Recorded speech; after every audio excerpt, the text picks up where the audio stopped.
Now, part 2.1 Administrative System. After the 7th century, various Rajput dynasties ruled in India. However, even though different dynasties came to power, there was little change in the administrative system. Though kingship was hereditary, हालांकि ये जो kingship जो थी राजाशाही वो अपने ancestral से मिलती जा रही थी. It was not compulsory that the eldest son would always automatically become the next king. ये कोई कंपल्सरी नहीं था कि घर का अगर बड़ा बेटा हो, राजा का बड़ा बेटा हो, तो वही राजा बने. The heir apparent selected by the king was called the crown Prince.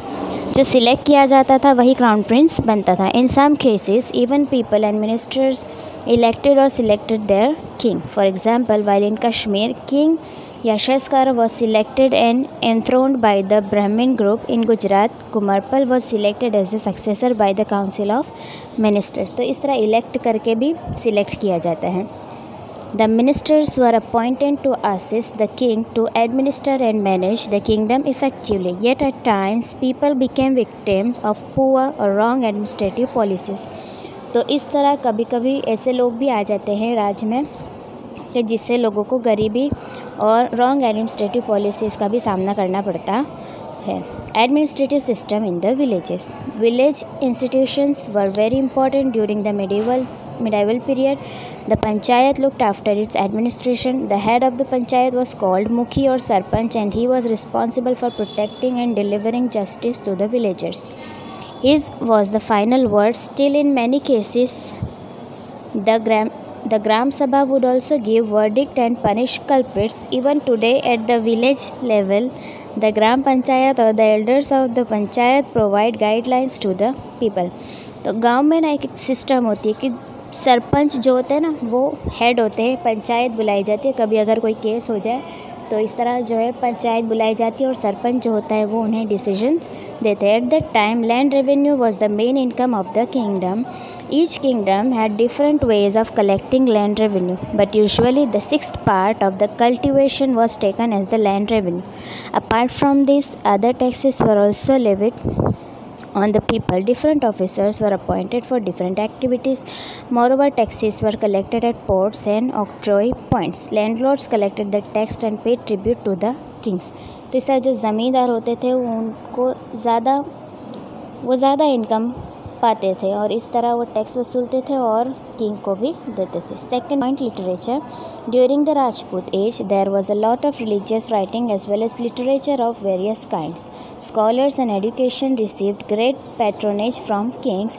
Many literary works were composed in Sanskrit, Prakrit, Tamil, Kannada, Telugu etcetera.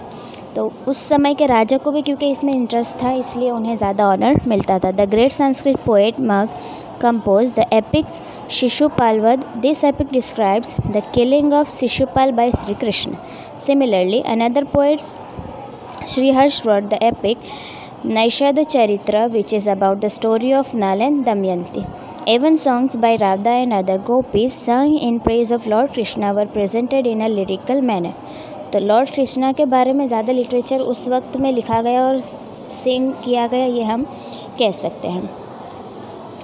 The biography and achievements of the kings were also composed in a poetic manner. तो राजा को एक honour मिले और उनकी एक biography, ठीक है, एक राजा की अगर कहानी कहना हो तो वो भी एक पोएटिक मैनर में कहते थे.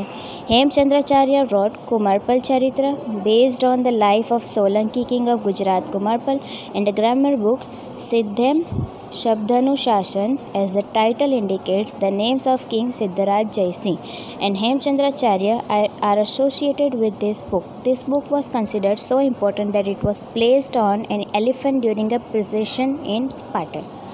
तो इस तरह उसे ऑनर दिया गया. ठीक है.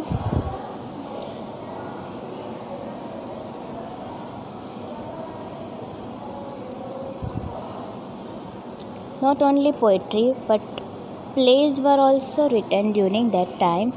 Bhavbhuti wrote Uttaram Charitra, while Pandit Narayan composed Hitopdesh, a collection of stories based on the Panchatantra.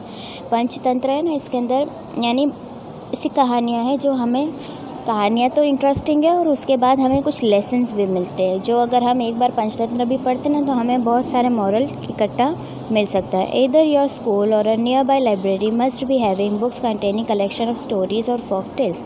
Late us now do a reading activity. तो इस तरह क्या करना है हमें कि हमारे आसपास भी अगर हमें इस तरह जो फोक स्टोरीज़ वाली अगर मिले ना बुक्स,